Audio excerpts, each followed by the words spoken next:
The following program is presented by the HTM Podcast Network.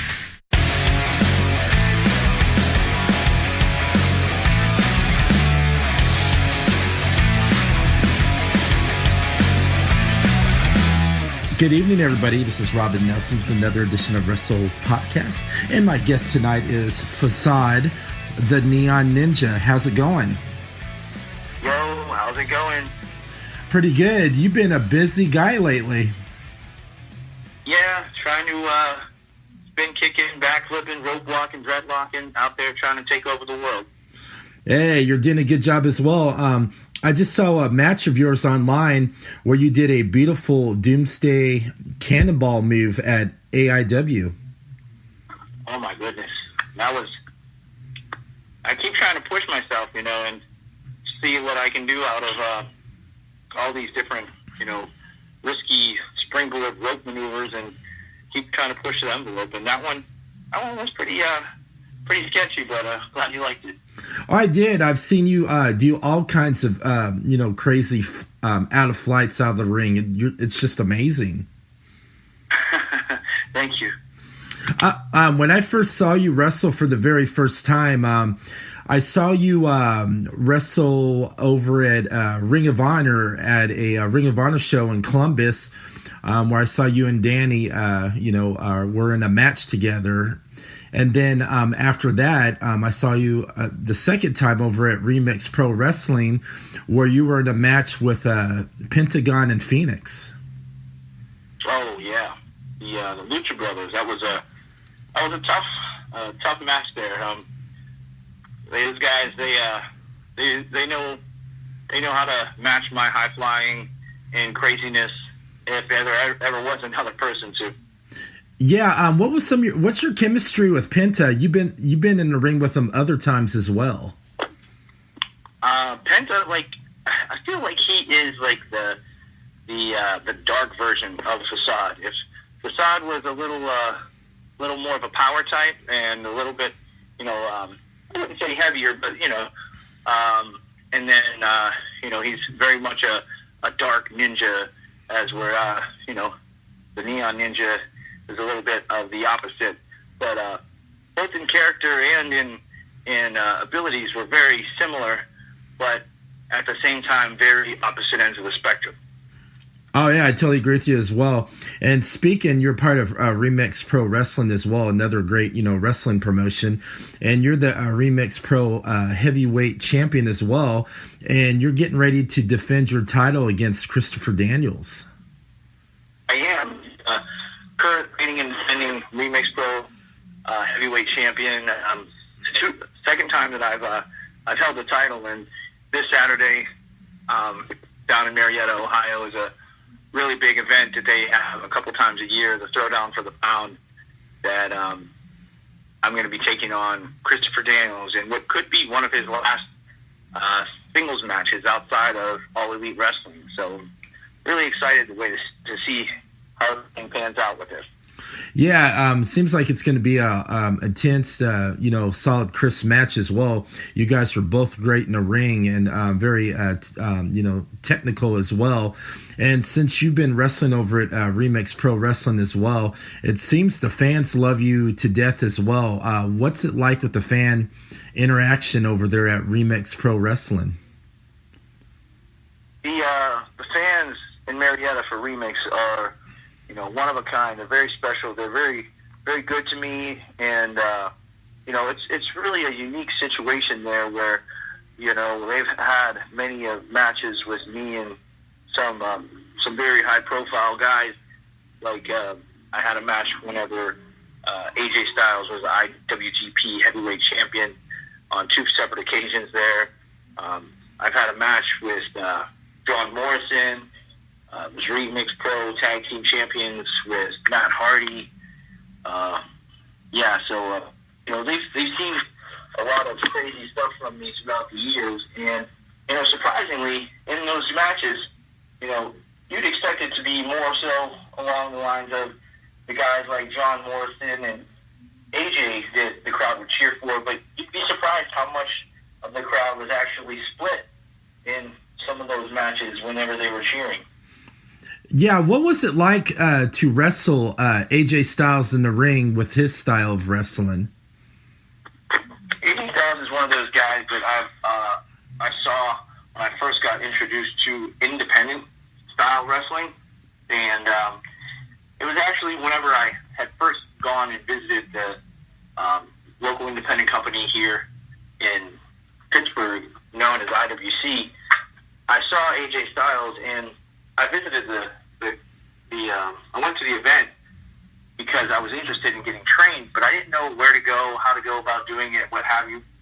And IWC was the local company, and through IWC I found out about Ring of Honor, and because they had ran the same venue, ran their events in the early 2000s there. And long story short, I saw AJ Styles, and I thought of how that was very close to the way that I would wrestle in his athletic style, hard-hitting style. And so it's pretty cool to have a full circle moment there. I've been on a couple of events with him at IWC as, you know, I progressed throughout my career, and then finally having those matches at Remix. And, you know, it was quite the learning experience. You know, it made me step my game up a whole lot of levels, if they're, you know what I mean. And the matches, they were, you know, a year apart from each other, so I had time to grow in between and to, you know, really see the measuring stick of my growth and myself in that year and what I could do to possibly take AJ down.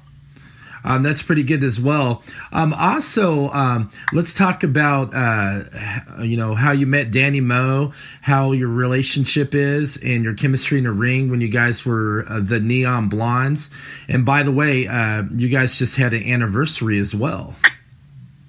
Yeah, yesterday or Monday rather, we celebrated our 6th-year anniversary, which is, you know, a really cool thing. You know, she's always there for me, both in and out of the ring, and it was an interesting way that we had met. It was, I used to go to a gym here in Pittsburgh, and she had kind of, well, stalked me while I was at the gym. She would creep on me and have her friends and employees tell them whenever I was there working out, so that she would kind of just make herself in the area, if you will, just, you know, hoping that I might catch her eye or vice versa. And then, you know, one day the stars aligned, and I had the courage to say something to her, or maybe she had the courage to say something to me, and, you know, long story short, that's how our story began. And, you know, progressing here a few years later, she's gone on to manage me and be there by my side, both on the road and in the ring. And, you know, whenever I'm out there and the going gets tough, and maybe sometimes, you know, some of these bad guys decide to cheat, maybe take advantage of a situation, or maybe even try to put their hands on her. She's very capable and able to fight back and kind of lay them out, you know what I mean? Oh, I do. She's pretty tough, and she can take a hit as well. And when I had her on my podcast, she recently had a NXT tryout as well. Yeah, it was very crazy situation because I was doing the Asian tour of Singapore and Japan and Thailand, and while I was away, she had her WWE tryout down at the Performance Center, and you know, although I wasn't able to be here for her physically, I was there in spirit, and it was really cool to see, you know, all her hard work come into you know, a physical manifestation of, you know, something so cool to get that opportunity. Yeah, I think so as well, and I can see her becoming a great wrestler as well as you. Also, you've, traveled everywhere. I mean, like around the world. You wrestled in Russia, Japan. What was your experience like when you were over in Japan and touring all over in Asia? Well, so Asia was really, really cool. Singapore, I've been there. That was the second time that I had been there, and the Singapore Pro Wrestling SPW, they really have great shows, and they always take care of me over there. And Singapore is a wonderful place. I oftentimes say, if I had a chance to move out of the country outside of Japan, which is like my favorite place, it would definitely be Singapore, because Singapore is really cool. Like, people are really it's an English-speaking culture, and there's just a little bit of everything from everyone there, and it's very green, very tropical, very cool. And Thailand is like a very interesting place too. Thailand's a little bit like Mexico, but I would say maybe like an Asian version of Mexico. But it's very cool also there. There's a lot of cool things to see, unique foods, different culture than Mexico, obviously, but a lot of influence from, Japan and China over on that end. But as far as Japan goes, during that trip, I got to see a fair bit of Japan too. That was my second time going to Japan. This time, I was over there as a freelancer, so I got to work for a couple different companies, like Gato Move, as well as Tai Dojo. Did a couple of independent shows, and then spent the bulk and majority of the time wrestling for DDT while I was there. So I felt really at home in Japan, because I absolutely love Japanese culture, whether it be the video games, the anime and cartoons, the food. I love Asian food, especially Japanese food. So, it's really cool to do a lot of sightseeing. Got to hang out with some of my friends from over here in the States, like Sammy Guevara and Mike Bailey and Jason Kincaid, and got to climb Mount Fuji, got to go to the Godzilla statue, and a lot of really, really cool things while I was there. When you were wrestling at DDT, did you? What was some of your great matches with DDT?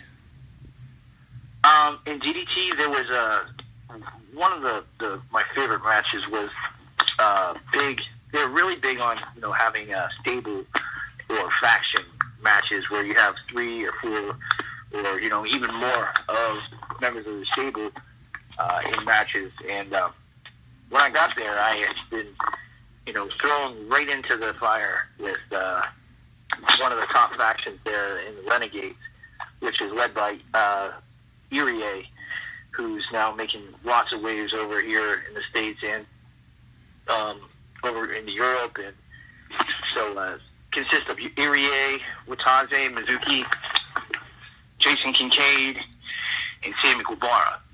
And so, the actual first match I had for DDT was in the legendary and very prestigious Kurikan Hall. So that was a 4-way, or an 8-man tag match where the Renegades really got the chance to shine and show what they could do. And, it's a really cool moment there, especially at the end of the match and the end of the show, where all of us got to share the ring and have like a cool moment there, because that was the only time that all of us were able to be together at the same time, because of the way DDT brings guys over. They kind of cycle them out, so it's very infrequently that all of the guys in the stable are there at one given time. Hey, that's pretty good as well. And what's it like working with Jason Kincaid as well? He's another great talent. Jason Kincaid's the man. I've worked with him for years and years, and he doesn't live too far away. Down in West Virginia, a good 6 hours, 5 hours, something like that. So, a lot of places along the East Coast here, we've crossed paths, and it's one of the people I've had. Maybe I've wrestled the most outside of Gory, but people have always said they wanted to see us as a tag team, and we make a joke that it took us going halfway around the world for someone to finally put us together as a tag team. And, we started tagging together over there in DDT, and now we brought that magic back here to the States and Canada. And we've had quite a run now here with the Renegades. We're actually undefeated in North America. Hey, that's pretty awesome as well. I would love to see you and Jason Kincaid tag. I've never seen you guys tag together, but I've always, seen some of your matches solo as well, and I would love to see you guys tag one time in the match. Yeah, he's got a great mind for wrestling and a lot of creative ideas on a pretty regular basis. So, some of the things that he does, along with being a little bit of a wild child himself, much like me, it's a recipe for some crazy antics, that's for sure. I bet it is. Also, how'd you come up with Facade, the Neon Ninja, and what got you obsessed with neon colors? It's a pretty interesting story because the name really it took a bit of time for me to figure out, what exactly to call myself. Much like many other kids, spent some time backyard wrestling, and I never really had like a name whenever I wrestled. But I still do a lot of the same moves and things like that when I wrestle. But with that, I in fact made my creator wrestler on these video games, way back when, and in doing so, it was always pretty much what I look like today. Pretty wild and interesting hair. Yeah, you do. As well as pretty interesting gear too. I've always had a thing for ninjas, especially like the kind of ninjas you see in like fighting games, like Mortal Kombat and Street Fighter. So they're very much an inspiration to my style and the kind of look I was going for. And then slowly but surely, I kind of refined that into what you see today, based on what I think looks cool, and what's functional, and what's appealing to your body type. So as far as coming up with the actual character, the bright colors was an interesting thing. When I first started wrestling, I wore pretty dark clothes, actually, mostly blacks, a little bit of red, some camo, some urban camo, some couple of phases that I went through. But one day someone told me, I believe it was Chris Hero, they said, you wear all these bright colors in and out outside of the ring. You ever think of, wearing that kind of thing whenever you wrestle? And, that was an interesting thing to me, because I don't know why it never crossed my mind. Yeah, that's a little bit of how I come up with that. And, oftentimes people also ask me, like, why I wear the bright colors on a pretty regular basis. And outside of me just dressing, I guess however I dress, there's a little bit of a backstory to that too, because back whenever I was a kid, a teenager in high school, I used to wear a lot of dark clothes, a lot of like crazy clothes too, and I got made fun of a little bit for wearing all the dark clothes and the crazy skateboarder clothes. And then one day I guess you could say I stepped out of the darkness and into the light, and I guess the seeds of the Neon Ninja were born, because slowly I chipped away until you have what you see here. Hey, that's pretty good as well. And you also had a match with the NWA World's Champion, Nick Aldis, as well. What was that like to get in a ring and to wrestle for that historical 10 pounds of gold? that was a awesome experience because I had seen Nick Aldis wrestle for quite a bit of time, like a lot of people have on Impact or TNA, and I always thought he was quite a athletic specimen, quite a hell of a wrestler, but I never had really thought of myself wrestling for the NWA World's Heavyweight title, whether it would be him as champion or whomever. But as fate would have it, it kind of fell in my lap because one day I was talking about I'd love to wrestle for the NWA championship, and it's funny, you put it out in the universe like that, and you ask and you shall receive kind of thing. So the match that I had with him, I was very happy with down at ASW All-Star Wrestling down in West Virginia.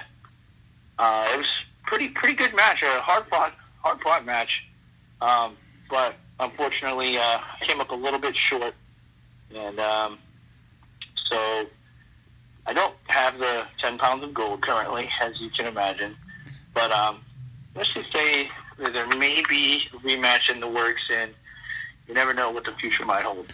Hey, that's pretty good as well. You've also held tons of gold at one time as well. You had a lot of championships. Yeah, at one time I have had actually 7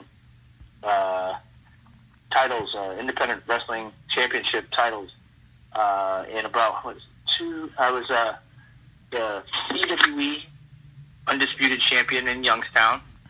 I was the Prime Wrestling Light Heavyweight Champion from England. I was the Remix Pro Heavyweight Champion in Marietta. I had the Freedom Pro television title, which is at the time was in Wisconsin. I had the IWC Super Indie title in Pittsburgh. The ASW X Division title, which is what I spoke of, the ASW All-Star Wrestling in West Virginia. So, one time I was on a pretty crazy run there, and it's just hard to keep up with both the bookings and the schedule to maintain that kind of winning streak, if you will. And I oftentimes make a joke because right before that happened, after that happened, I met Dani, and slowly but surely I lost all those titles. So, hey, don't you be blaming Dani on that now. Yeah, Hey, that's pretty awesome as well. You had those titles, but you found yourself a good girl, a good partner, a good manager, and she has to a good tag team partner as well. Yeah, fair trade. Hey, that's a heck of a good trade. Let's talk about your time over in Bangkok. What was it like in Bangkok? I never thought they would have professional wrestling in Bangkok. So did they have like a wrestling ring or anything like that? So Bangkok, it is very, very crazy over there.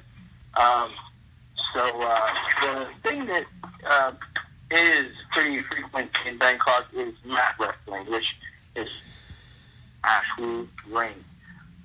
However, the event that I was on was one of the larger events they do, where they had a ring that they have once in a while. They will bring it out.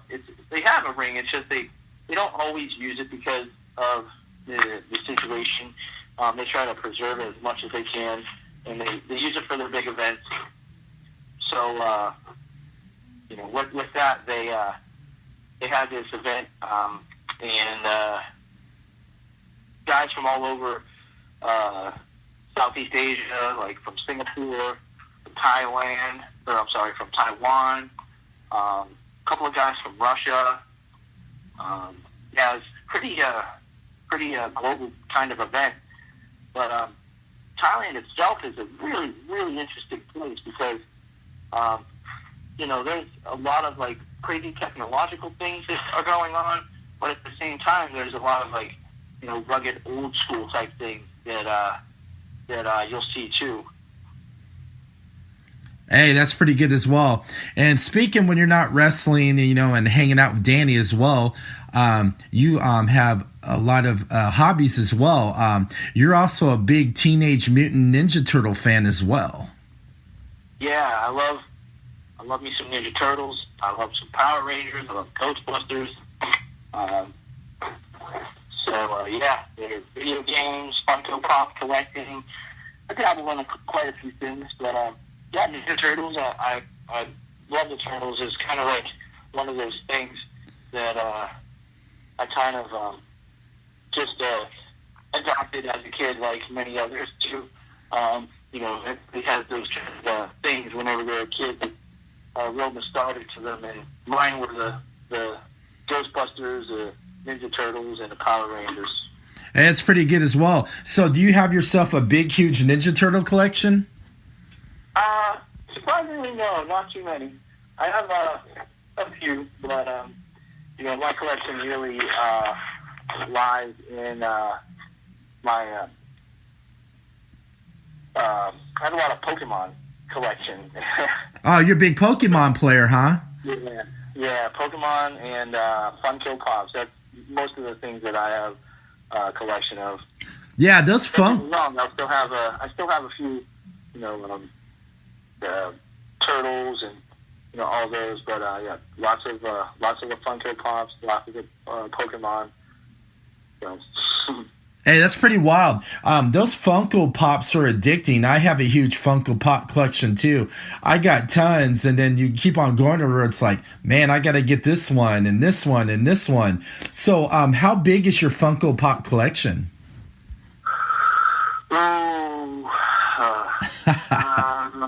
Probably about like a good 50 or so. Okay. I'm not the kind of guy that like keeps them in the box either. I try to take them all out of the box, and I'm kind of silly where I will set them up. I don't actually collect like all of a certain set. I just collect characters that I like, because like I'll just have like a bunch of random ones. Like I have a big bunch of like Venomized Marvel characters, like the Hulk and Carnage and stuff, and then I'll have like all the Power Rangers hanging out with the Ninja Turtles. And then, like, I have a squad of ninjas, all different types of ninjas, like Storm Shadow and Snake Eyes and Shredder and Foot Soldiers. And so then I got Godzilla with some of the Power Ranger Zords and the Stay Puft Marshmallow Man. And it's a really, like, all over the place collection, but just, like, individual stuff that I like. Hey, that's pretty awesome as well. I'm like that as well. And, this is pretty cool. You're a big geek like me and also like pro wrestling, and you're a wrestler. Yeah, man. And I used to really collect a lot of gaming stuff, like retro games and things like that, too. All the systems that I had when I was a kid, I still have. But, I wish I could have more time to play them. But I still have them, and every so often I'll bust them out and try to get a gaming session on with my friends. But, the free time isn't really there between all the wrestling and the training and all the other crazy stuff going on. Oh, I bet as well. And speaking, since you're a big, Power Rangers fan, have you ever met any of the Power Rangers? No, not yet. I really, most people like the Green Ranger, Jason David Frank, as do I. And so hopefully, I get to meet him one day. I also really like Austin. I forget his name. Austin St. John. Yeah. He was the original Red Ranger also. So, the original crew is my favorite. But, I watched it for even still up until recently. I started getting back into some of the ones they have on Netflix there. I think it's the Power Rangers Super Samurai, which is pretty cool too, because they're bringing back like ninja style stuff.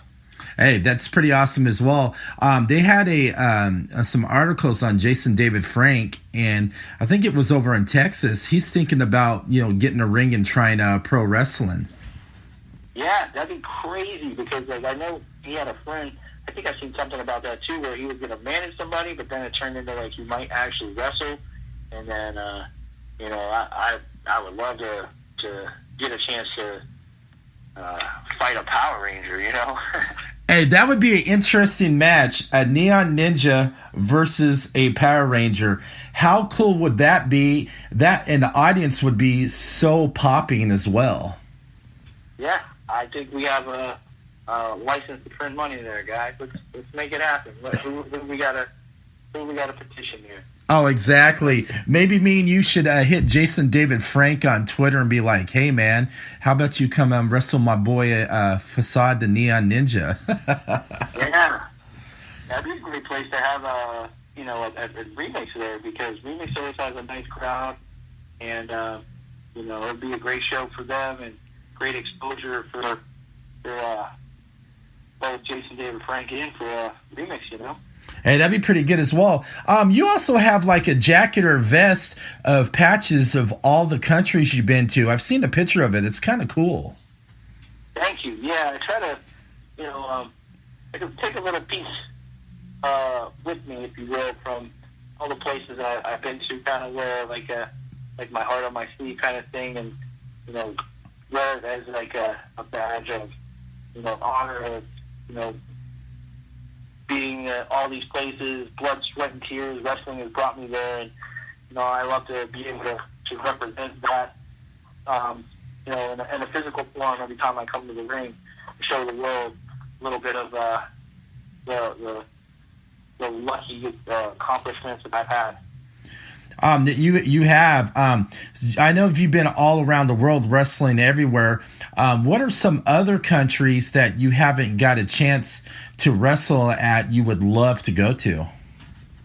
One of the top of the list is Australia, because Australia is really like a place I've always wanted to go to as just a tourist. So going to Australia would be really cool for wrestling too, because wrestling in Australia has really grown into a cool thing the past few years, you know, with guys like Will Ospreay going there and exposing, going there and training and exposing the world to a lot of the awesome talent coming out of there, and a couple of great companies starting to spring up, and I happened to meet some very good Australian wrestlers that both in Singapore and in England on my travels. So, you know, outside of that, I oftentimes joke I'd love to go to Antarctica and wrestle there, because I don't know if anybody's gone to Antarctica and wrestled yet. I would love to be, you know, among the first. I always also said that I wanted to wrestle on a boat and have a wrestle, but Chris Jericho beat me to the punch on that one. Oh, that's crazy as well. You know they have a wrestling promotion in Alaska. That'd be cool if you wrestled in Alaska. Yeah, I heard about that, and I would love that. That would be really cool, because, you know, if not Antarctica, maybe get up there near the Arctic Circle. Who knows? Maybe in the future we'll end up seeing maybe Neon Ninja and All Elite Wrestling. Yeah, I would love that. So what do you think of All Elite Wrestling so far, and how big it's gotten and where it's going? I think it's great. You know, it's a great thing for the wrestling business. A great thing for wrestlers. The talent pool seems to be great. And, you know, I keep making a joke that, you know, after me and Christopher Daniels have an awesome match this Saturday in Marietta, that the Young Bucks are going to come out and maybe sign your boy the Neon Ninja to a contract right there on the spot. Hey, why not? You wrestled over at Ring of Honor for a little bit as well. What was your experience over at Ring of Honor with the locker room, and what did you learn over there when you were over at ROH? There's a lot that to be learned sitting under that learning tree at Ring of Honor, because there's so many awesome guys there, both now and while I was still working there a little bit more consistently, because guys like Bully Ray, guys like Jay Lethal, and then also guys like Christopher Daniels, who I'd oftentimes go to and get advice from. And, you know, that was one of those things, too. Every time I had a match, Christopher Daniels, you know, he's one of those guys I always went and checked in with, and seeing if he had caught my match to let me know what I could do to better myself. And, you know, he was always there to help. And that's another reason why, you know, I'm looking forward to this weekend, and then having, like I said, having a great match with them, and having the Young Bucks come out afterwards.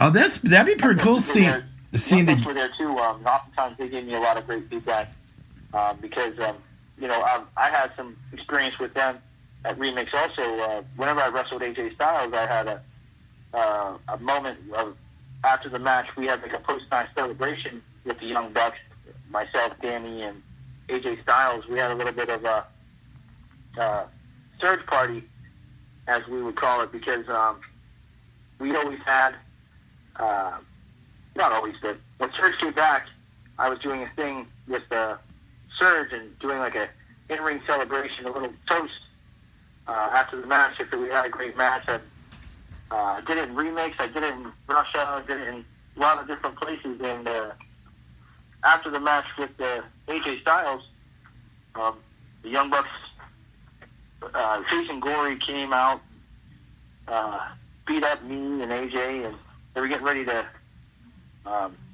mess up Danny, and the Young Bucks came to the rescue, and Danny and them fought back, and we were cracking Surge sodas and throwing them into the crowd, and we all shared a two-suite in the middle of the ring, and we're honorary Bullet Club members for the day.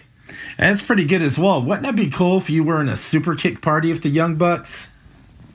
Yeah, I got to be in super kick. I watched a lot of Shawn Michaels growing up, and so, you know, I like to think I have a mean super kick myself. That'd be pretty cool if you got in a match with them and you were like super kicking everybody with them. Wouldn't that be a dream come true? Yeah, it'd be pretty cool. I was actually, I did have a chance to wrestle against them in Dragon Gate USA quite a few years ago. With a lot of other pretty crazy talent that's now in WWE. You can check it out. It's Mercury Rising from New York a couple years ago. It was myself and Young Bucks and AR Fox and Samurai Del Sol, who's now Kalisto in WWE, and Uhaa Nation, who's now Apollo Crews in WWE. So pretty wild match there. I bet it was as well. Have you, since Danny has done it, have you ever thought about, trying out for WWE as well? Yeah, hopefully sometime this year we'll make that tryout happen. But nothing's set in stone, and it's not always up to the wrestlers to make that happen too.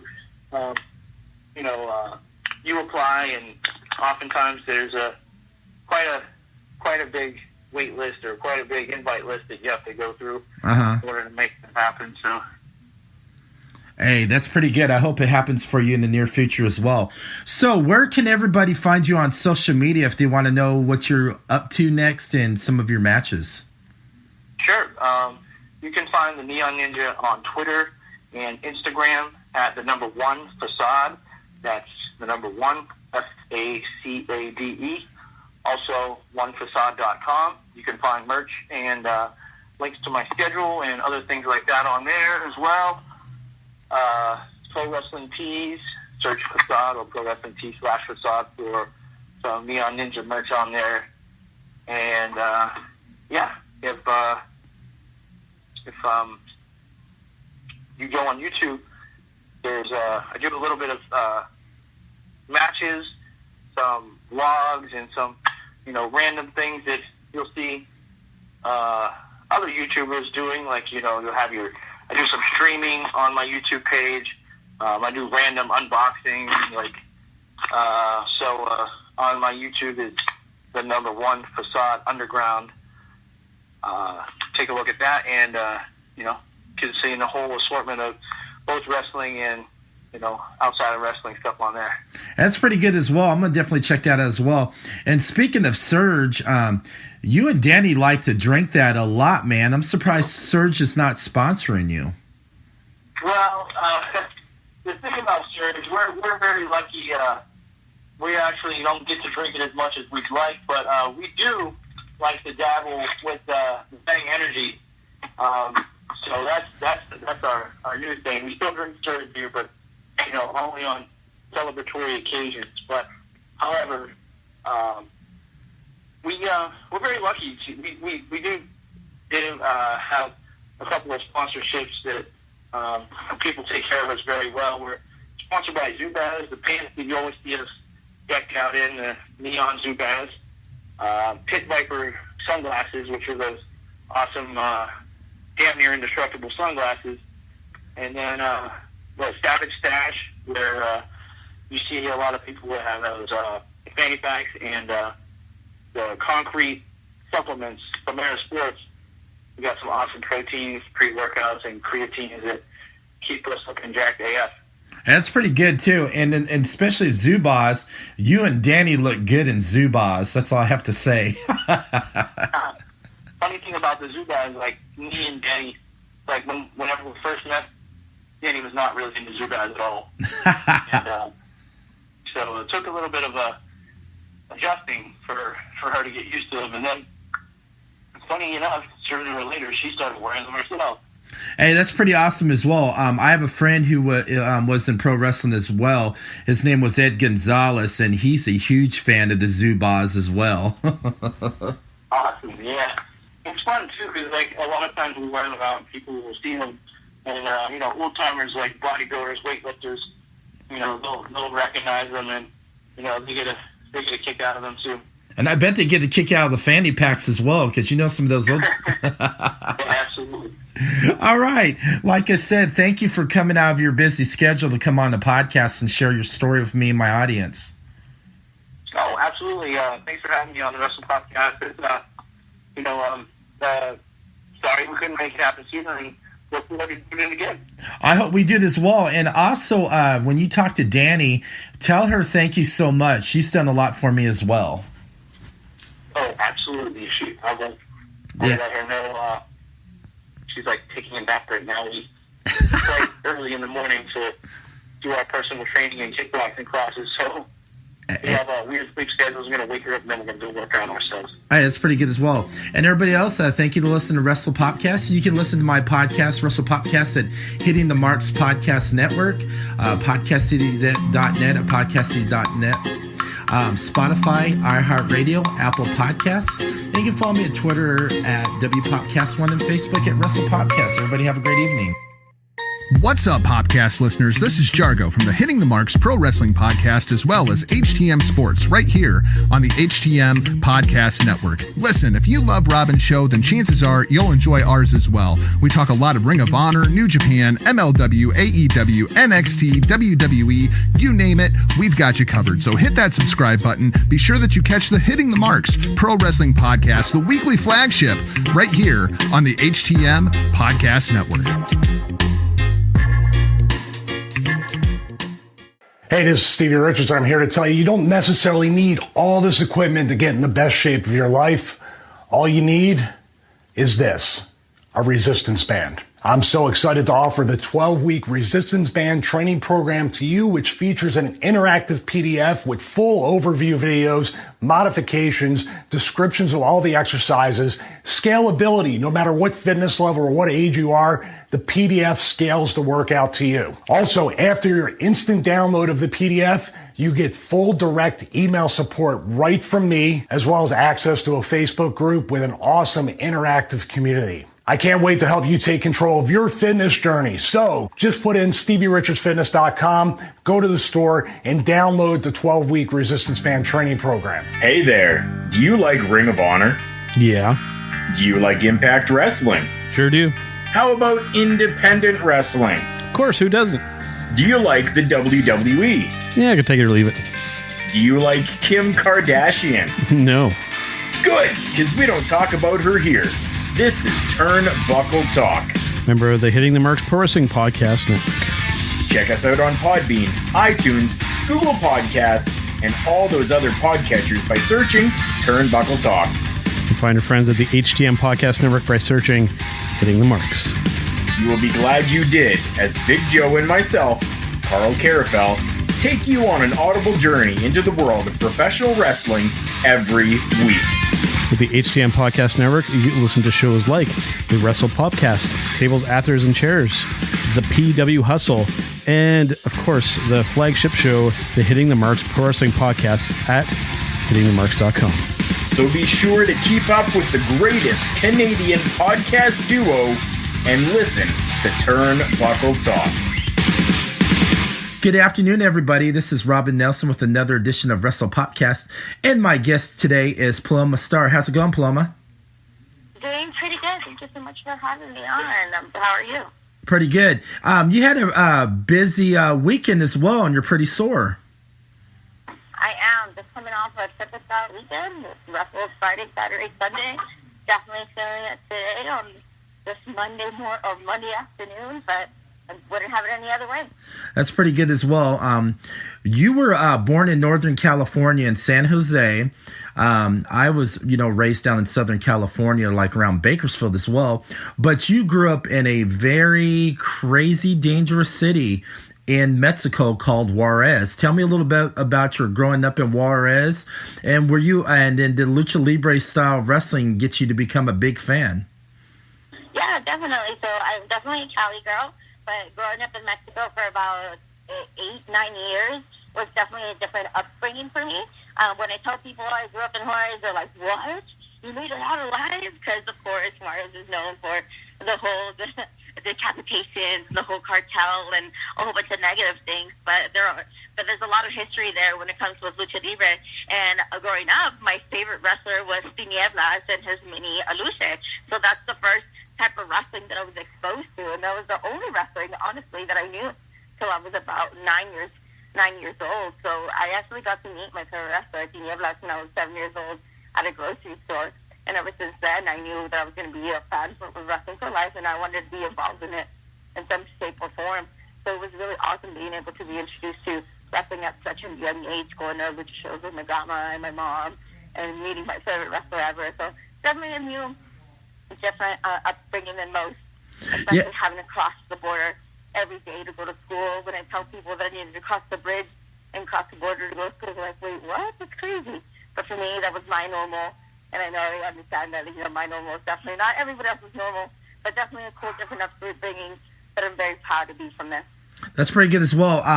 Like I said, you trained in El Paso, Texas, and San Antonio, and you were the first female wrestling trainee to study over at Tazz's dojo. Tell me a little bit about that, and how were you feeling being the only girl training with a bunch of guys over at Tazz's dojo? Definitely being a woman in wrestling, especially training, I was used to being the only woman in my training class, whether it be starting off in San Antonio at Anarchy Championship Wrestling or up in Long Island with Tazz. But I was very intimidated the very first day that I even met Tazz. He is very intense and intimidating guy. Obviously everybody knows he's a complex mess, but it was awesome training with him. That was the most I've ever learned when it comes to wrestling, not only inside of the ring, but outside of the ring. Tazz was the first person to ever really talk about how to carry yourself on social media, how to act and backstage, how to be a professional, how to treat wrestling as a business. And his style of training that's what it was an intensity. He had this orange and black sign that he would point to on a regular basis when he'd be training, and point at it and be like, intensity. And that's when it comes to whatever it be, your promo, your match, whatever it is, just do it with intensity. And it was so much fun, and I'm very proud and honored, quite honestly, to be the first female to be able to train at Tazz's dojo. And I even got to have a match with Dani Mo, so that was pretty cool too. But definitely I still use and carry his lessons that he taught me today. That's pretty good. You learned a lot from Tazz as well. You also learned some stuff from Cody Jones as well. I sure did. Yeah, I feel like I'm always training and always learning. I'm never going to stop learning in this business. I actually got to be able to train up in Amarillo and Top of Texas Wrestling with Cody Jones, and it picked up. I think that's where I really was able to refine myself as a wrestler. I feel like the first very early beginnings of my career, I was still trying to find myself and really trying to figure out what my style is and how I was going to do it. But up in my time in Amarillo with Cody, that's definitely where I refined who I was. That's pretty good as well. And how did you come up with Paloma Starr? Is there an origin story to that? It's funny that you say that. My very first wrestling name was just Star, and it was because I was not creative at all whatsoever. And my mom actually is the one that helped me come up with Star, because that was in my very first show. I was like, oh, I guess I need a wrestling name, and my mom was there. And then I asked her, like, what's my wrestling name? And she's like, well, you like stars. Why don't you Star? I'm like, all right. So it became Star. And the extra R, because it's with 2 R's, came from a typo. My very first promo picture ever that my trainer made for me, he accidentally added the other R. He's like, wait, it's not with 2 R's? And it wasn't, but so it just stuck with that. And, of course, like, stylistically wise, it just looks kind of cooler. And my first name is Paloma. So for the longest time, I just wrestled as Star. I wanted to wrestle as Paloma, but I didn't think anybody could say it until one day when I came up to Chicago and wrestled for Resistance Pro, and it was when Billy Corgan was still around, and I introduced myself to Billy Corgan, and Billy was like, Paloma, why aren't you wrestling as Paloma? And I'm like, because nobody can ever say it. He's like, no, you should wrestle as Paloma. He's like, nobody else has that name, and it sounds cool. So basically, thanks to Billy Corgan, my name now in wrestling is Paloma Starr. Hey, you should feel privileged about that. Billy Corgan gave you that name as well. I mean, he's running NWA wrestling as well. That's just pretty cool that Billy Corgan gave you that and made you like. It feels like you were like reborn. Yeah, totally. I mean, that's all really what I wanted to be the whole time. And thanks to Billy Corgan, which is so weird to say, I now really found myself as Paloma Starr because that's who I am. I am Paloma. And it's really funny, too, that he's the one that brought it up. And thanks to him, too, I actually won the Resistance Pro Women's Memorial Tournament. And that's how I basically ended up coming to Chicago. So it's crazy when I look back and think about it. But, yeah, fun story. That's pretty good. You live in Chicago where it's a hotbed for pro wrestling. There's so much wrestling up there as well, especially for women's wrestling, special over at Berwyn, Illinois as well. What's it like wrestling over in, like the Chicago area in Illinois? And I've been to a lot of matches up in Illinois, especially when I went to All In. Those fans in Chicago take their pro wrestling very seriously, and everywhere I go see a wrestling show in Illinois, the buildings always erupt. Yeah, definitely. I think fans in Chicago in general, whether it be for wrestling or sports, are just passionate. And, of course, when it comes to wrestling, they're, like, extra passionate. Every show that's here in Chicago, you will see, like, the loyal fans that go to every show or they're only dedicated to that one company. But Chicago's definitely, like, a hotbed of wrestling. I love that it's centralized. Everything's pretty close. Indiana, Michigan, Wisconsin, Missouri is only a drive away. And it's awesome to see whenever you see those big shows coming in. Everybody turns out for those big shows here in Chicago. If you have a shop in Chicago, you're going to have a really good and rowdy crowd. So it's awesome to be here. There's lots of options for wrestling, lots of really good wrestling promotions around. And with a lot of different styles, you have your lucha libre, your all-women shows, your mixed shows, anything and everything you could find it here in Chicago. So it's awesome to be part of it all. And speaking of them, since you live over in Chicago, Illinois as well, you're a big sports fan, especially the Chicago Cubs. And also, not too long ago, of course, the Chicago Cubs won their very first World Series as well.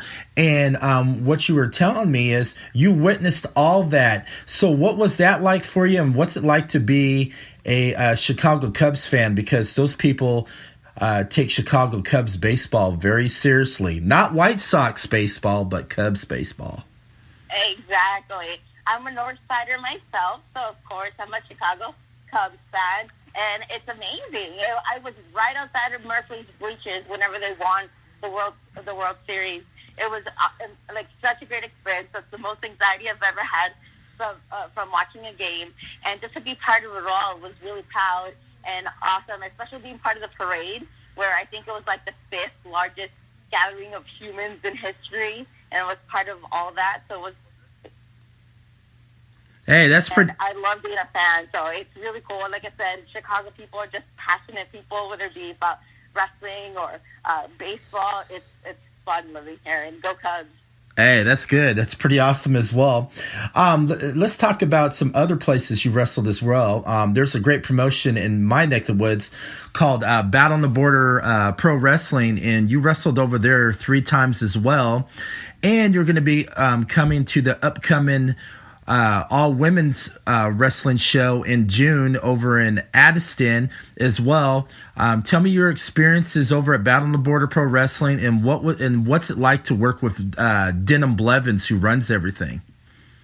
Yeah, definitely. Battle on the Border Wrestling is an awesome place to work at. I've always had lots of fun every time I go there. Locker room is great. Working with Denham is great too. He's a great guy. I always appreciate him reaching out to me, especially for the all women show.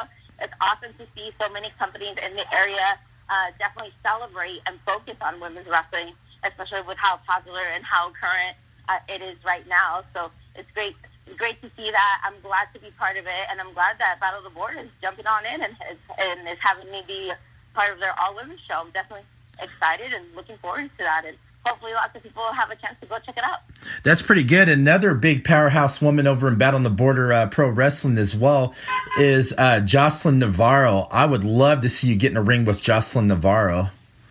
Yeah, I've had before, and one of the places that we wrestled at was at Battle of the Border, and we've also wrestled in Wrestling Theology as well. So hopefully our wrestling paths cross again, and I'll be happy to meet her across the ring.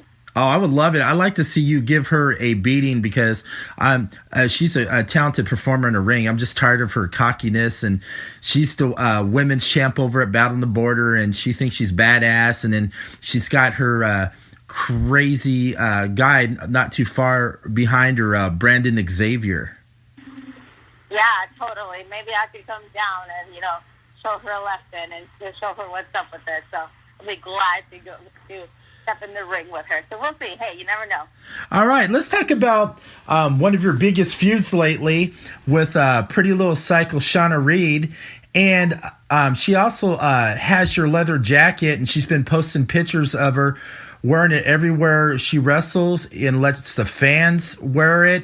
She even lets her dog wear it. How do you feel about that? And do you have any type of plan to get your leather jacket back from her as well? And then when you made your debut over at FGW over in Hamilton, Ohio, outside Cincinnati, you had a chance to get your jacket back during the match. And then referee Joe Capaz ran off with it, and then he took a picture of wearing your jacket. I know. I am so mad that Shawna Reed still has my jacket. Like, I really can't believe that she still has my jacket. We've had 3 different matches in 2 different states for me to get my jacket back, and still nothing. And the last time was the closest I've ever been to getting my jacket back. And like you mentioned, the referee Lopez had to run off with it, and that's the only reason I have my jacket. But I'm getting tired of every week somebody different wearing my jacket, including her dog. But I will definitely be getting my jacket soon, whether it be jacket on a pole match or whatever I have to do for it. But I'll definitely be getting my jacket back. You better believe it. That's pretty good, because when you get in the ring with Shawna Reed, you guys have that great chemistry, and it seems like you're so good in the ring with each other. You can read each other's minds, what you guys are going to do next to make those awesome, crisp matches. Definitely. It's funny that you say that, too, because for, almost 3 years, 2.5 years, me and Shawna have never had a one-on-one match, and now we've had plenty of one-on-one matches. But unfortunately, she at the cost of my jacket. But hey, I'm telling you, one of these days I'm going to have it back, and you'll see a whole bunch of pictures of me in it. Oh, I can't wait. When you get your jacket back, when I see you somewhere, I'm going to have to pose with you with your jacket back, and then we'll put it on social media, and we'll take Shawna. Oh, yeah, totally. We'll tag Shawna in and be like, haha, see, that's what she did. Yeah, and me and Shawna have a love-hate relationship as well, and she's always comes after me on social media sometimes too, and she's involved me in some of her matches as well. And like I said, she's a great wrestler in a ring. I've enjoyed seeing her get better and better each time, and I watched her when she first started out, and she's a great talent. And for some reason I just enjoy when you and her get in the ring too. So it's all good. Well, I'm glad you enjoy it, because there'll definitely be more, because I'm not going to leave this alone till I get my jacket back. So you'll definitely be seeing more of me and Shawna in the ring. That's cool. And also, I was talking to you about, tell me about your upcoming match with Samantha Heights, who is another great talent in the ring. Definitely. I'm super excited to be wrestling Samantha Heights on May 11th for War Wrestling. That's going to be our first time matchup. We've been in a match together one other time before, but it was a multi-person match. She's definitely super talented, and I know I have to probably step my game up to beat her, but I'm really confident in myself, and I'm really sure we're gonna have a great match for the fans, and I'm super excited. I mean, she's a great wrestler, and she just won the Heart of Shimmer Championship, so definitely going to step my game up and give her a run for her money. All right, let's talk about War Ohio Wrestling, which is another great promotion over in Lima, Ohio. I always ride up with Joe and Rick Toms to come see these shows all the time as well. And you kind of made a little history in War Wrestling too. You were involved in the first ever women's main event there. And then you were in a bloody, hardcore, intense steel cage match with Hardcore Heather Owens. You guys beat the crap out of each other. You guys got all bloodied up as well on her final match anywhere in the United States, and she finally retired. And tell us a little bit about that match, and tell us what you thought about her being inducted into the 2020 War Hall of Fame. Definitely. I love wrestling for War. I feel like War is home for me, even though obviously I live in Chicago and that's in Lima, Ohio. But that's definitely a place where I've been champion and been main event and been able to share that history-making moment with Heather Owens. I think it definitely deserves to be in the War Hall of Fame next year, especially after all those beatings I gave her. But it was awesome to be part of history, not only being the first women main event at the biggest show of the year, but also the first women's cage match and the first women fans bring the weapons match. So that was really cool to be part of. Something special, and have to give it up to Heather. She could take all my hits, and I could take all of hers. So definitely a really good competitor. I'm going to miss beating her up, but she deserves to be in the Hall of Fame. She does, and I was there when you guys were in that steel cage, and then after the match was over, you were dripping with blood everywhere. It kind of reminded me... Yes, it was. It was crazy. It was super bloody. I know. It kind of reminded me of watching a Ric Flair match. Right? I know. I just needed to have blonde hair. That's what have been it. But I haven't had to have that much blood on me in years. So that was really crazy to see, and especially seeing all the pictures afterwards, how crazy I looked. I'm like, oh, no wonder people were like looking at me weird afterwards. But that's definitely lots of blood left out in the ring. We both left it all out in the ring, and it was an awesome experience. I'm super glad I got to do it, and there was no better way to end our big feud than with that historic cage match. I'm very proud of that match. I wouldn't have it any other way, including with the loss of blood. I'll take that for a good match. That's pretty good too, because every time I go to a war show, you always get a huge pop with the fans. You get a lot of fan interaction for some reason. It seems like some of them just want to like hate you and chase you out of Lima, Ohio. I'm glad. I want them to. I want them to hate me. I want them to boo me. I love going to war for that reason. I love getting the fan interaction, getting them all riled up, getting them all into it, and I know what buttons to push, and they feed right into it. But War is an awesome place. I definitely recommend a lot of people who haven't heard about it or know about it to check it out. I believe it's like one of the Midwest best. Tom is a dude. He definitely knows what he's doing. War special, and I think a lot more people should know about it. I mean, he draws a great crowd every show, as you could see for yourself, but I really wish that there would be almost like a bigger stage and bigger known for that. But it's an awesome place to be, an awesome place to wrestle at, awesome place to be a fan of, and I recommend everybody check it out. So definitely. Yeah, I was at the last War show, and then what's up with Jimmy Shane picking you as his tag partner, and you're going up against your boys, Pave City and Will the Thrill? I know. Oh, my God. Okay, so I'm not going to lie. I could see why Jimmy Shane would pick me as his tag team partner, because obviously I'm a really good wrestler, and who wouldn't want me as their partner, especially at War? But for him to pick me to go up against my boys, like, come on. Like, what are you even doing? I think he's just trying to play mind games and get into their head. But I have a plan. I have a plan on how this could all work out for my benefit. So everybody will just have to wait and see on May 4th and see what happens. But I still can't believe Jimmy Shane picked me. Like, it's still blowing my mind right now. My reaction when he said me, I'm like, wait, what are you doing? But you'll see what ends up happening. Yeah, Good idea. Yeah, I saw the look on your face. You hated it, but the fans were loving it. And you're like, you just want to tell the fans to shut up. You're like, no. Oh my God, I know. I was so mad about it, but we'll see. Yeah, and speaking of war wrestling as well, you worked with Thomas Williams, who is just a genius. What's it like to work with Thomas Williams?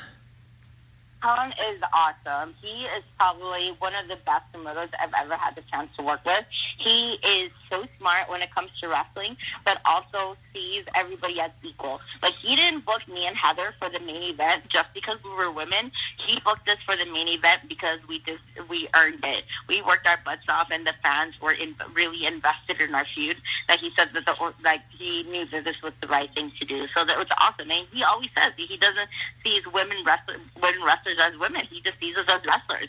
And I think that's an awesome way to think about it. Because, a lot of people, I think, are jumping on the women bandwagon just because that's like the quote-unquote cool thing now. But Tom really sees us as competitors, sees us as equal, and that's all really I want to do. I don't want to be, you're a good wrestler for a girl. I don't want to be that. I just want to be a good wrestler in general, regardless of my gender.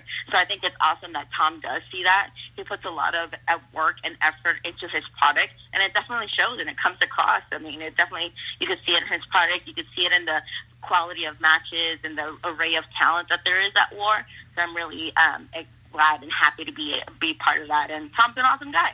That's pretty good. And also, when you're not wrestling or training as well, you're a huge Simpsons fan, and that show's been on forever. Oh, man, I love The Simpsons. Like, if somebody ever wants to have a conversation with me, talk to me about The Simpsons, and I could talk to your ear off about it. I have a Bart Simpson tattoo, actually, on my wrist, and I'm planning to have way more Simpsons tattoos, but I've been a fan of it since growing up, because actually, that's one of the ways I learned English, was watching The Simpsons, because growing up in Mexico, my first language is Spanish, but watching The Simpsons helped me learn more English that way. And I just love The Simpsons. I can relate everything to The Simpsons, so I'm a huge Simpsons fan. And like I said, if anybody wants to have a conversation with me, talk to me about The Simpsons, and it'll be a great conversation. That's pretty good as well. And speaking of The Simpsons as well, that's kind of neat. You learned English from Bart. That's funny, but that... Totally. What's your favorite Simpson episode of all time that you like and you can watch it over and over again? I know you probably like a bunch of them. What's that one? Oh man, you're so right. I have so many favorites because there's so many good ones. I mean, the solid seasons are seasons 1 through 11.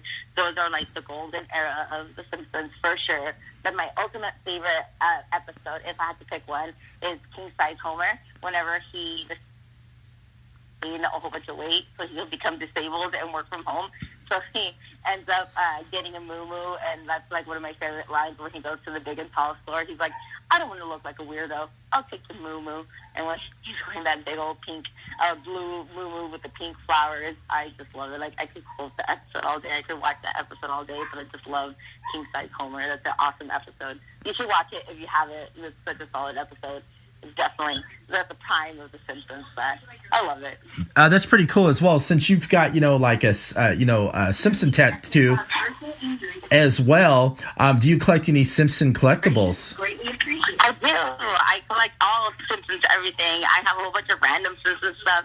I have a lot of Simpsons game boards like Jeopardy and Scrabble and Monopoly Simpsons, and I also have a whole bunch of bootleg Simpsons stuff my mom sends me, because my mom still goes visits Mexico a lot, and every time she finds something of The Simpsons, she buys it for me, even if it's bootleg stuff. Like, I used to have this Bart / Teenage Mutant Ninja Turtles little toy. That's great, but I love The Simpsons. So if anybody has Simpsons stuff and you want to give it to me, you totally can, except gifts in forms of The Simpsons or Sriracha.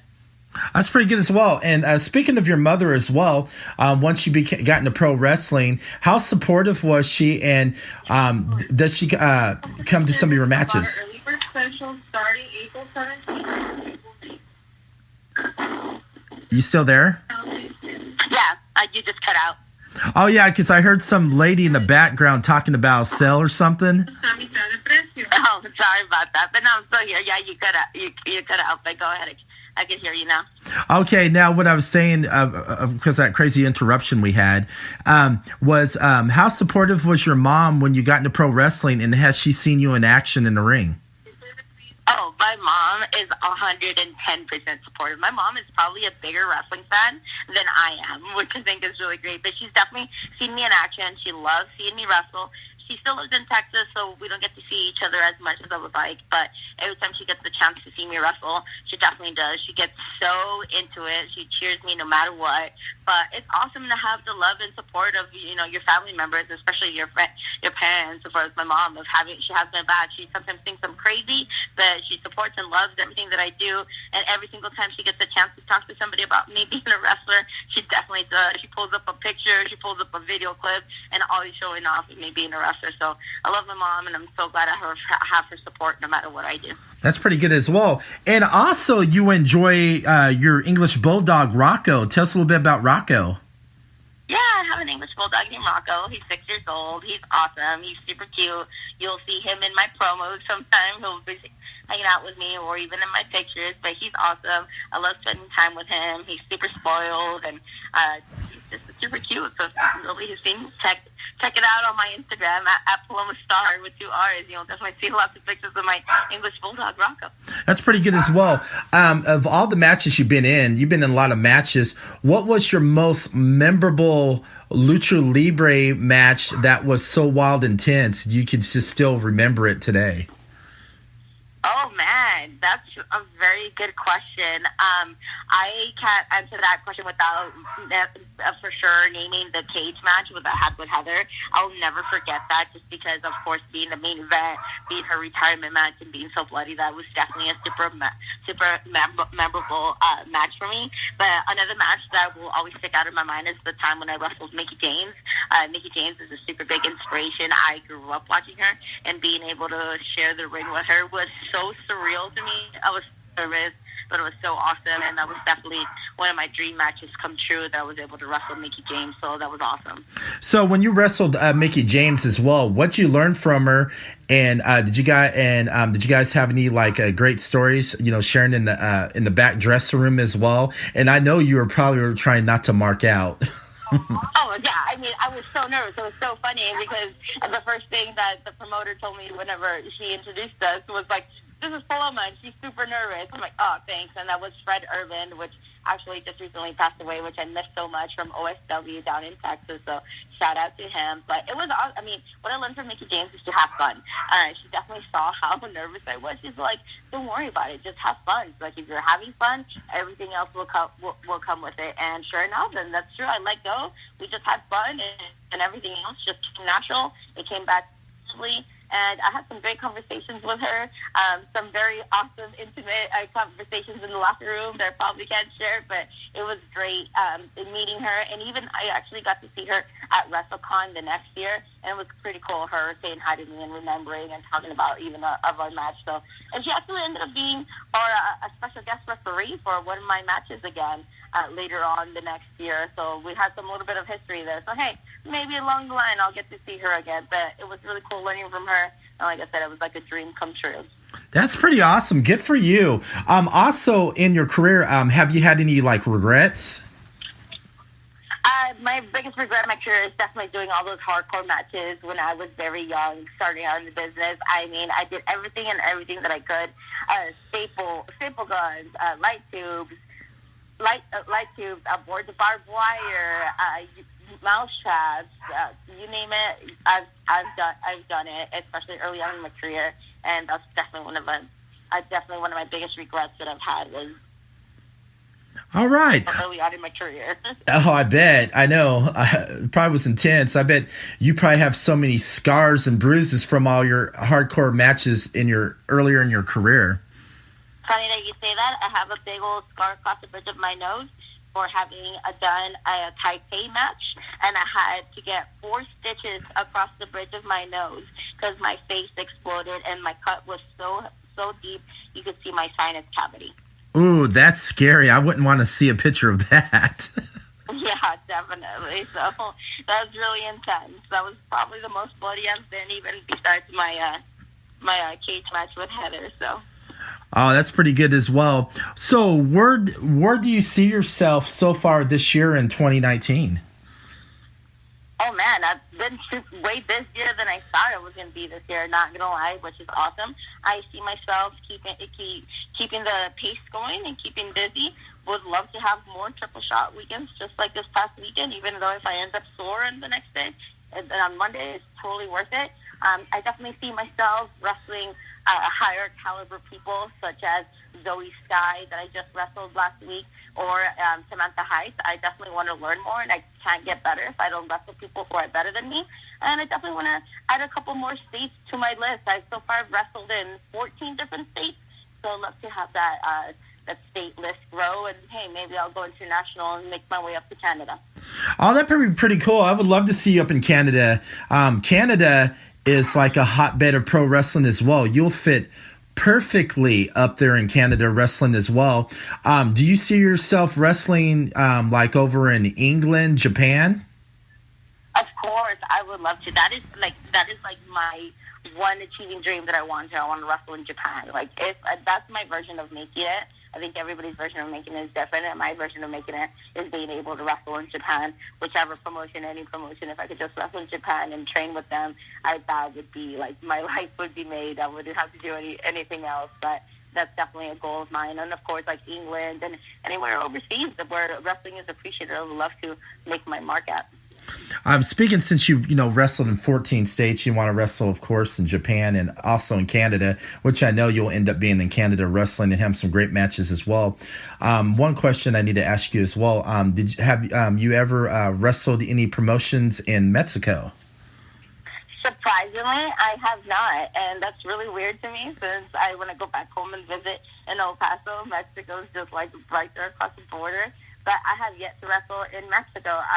I've been to plenty of wrestling shows in Mexico, especially growing up, but not yet. I'm pretty close of securing a date here soon to wrestle in Mexico, but hopefully here soon it comes to fruition, and we'll go from there. Oh, that's pretty awesome. I hope it happens for you because me too. I enjoy you wrestling. I've seen you live a bunch of times. I've seen some of your matches on YouTube and online as well, and I know you're a heel, but I can't help it. I just like your whole character. I mean, I can't hate on you, and I should, because you're doing your job. I just enjoy you. It's hard to hate on you since you're a heel. Totally. I want to be the person that you love to hate, so that's definitely me for sure. And I love being a heel. I love being the bad guy. It's actually much easier to get people to hate you than it is to like you, at least in my experience. So I definitely love doing that. But of course, I still hear, I'm not going to lie, I still hear a little bit of cheers here and there, even though I'm a super big heel. Even in that war, I hear a little bit of people cheering for me, but it's always fun. I love it. Either way, I'm having fun. Yeah, if they're having fun, then I'm having fun. Yeah, make a promise. Don't ever go babyface. I know. I hope not. I don't want to. I love being bad. All right. Also, where can everybody find you on social media so they know what you're going to be doing next in your upcoming matches? Yeah, definitely. I'm actually super active on social media. I love having fan interaction with social media. If you message me and it's not a super creeper message, I will probably 9 out of 10 times reply to you. I'm on Facebook, Instagram, and Twitter at Paloma Starr, a star with 2 R's. And you can find me on pretty much every social media platform because I'm all about that. So definitely check it out and follow me. That pretty good. And like I said, thank you so much for coming out of your busy schedule to come on to the show tonight. No problem. Thank you so much for having me. It was a pleasure. Yes, and everybody else, thank you to listen to Wrestle Popcast. You can follow Wrestle Popcast at Hitting the Marks Podcast Network, Spotify, iHeartRadio, Apple Podcast. You can follow me at Twitter at WPopcast1, Facebook at Wrestle Popcast, and you can follow me at Podcast City Network at podcastcity.net. Everybody have a great evening.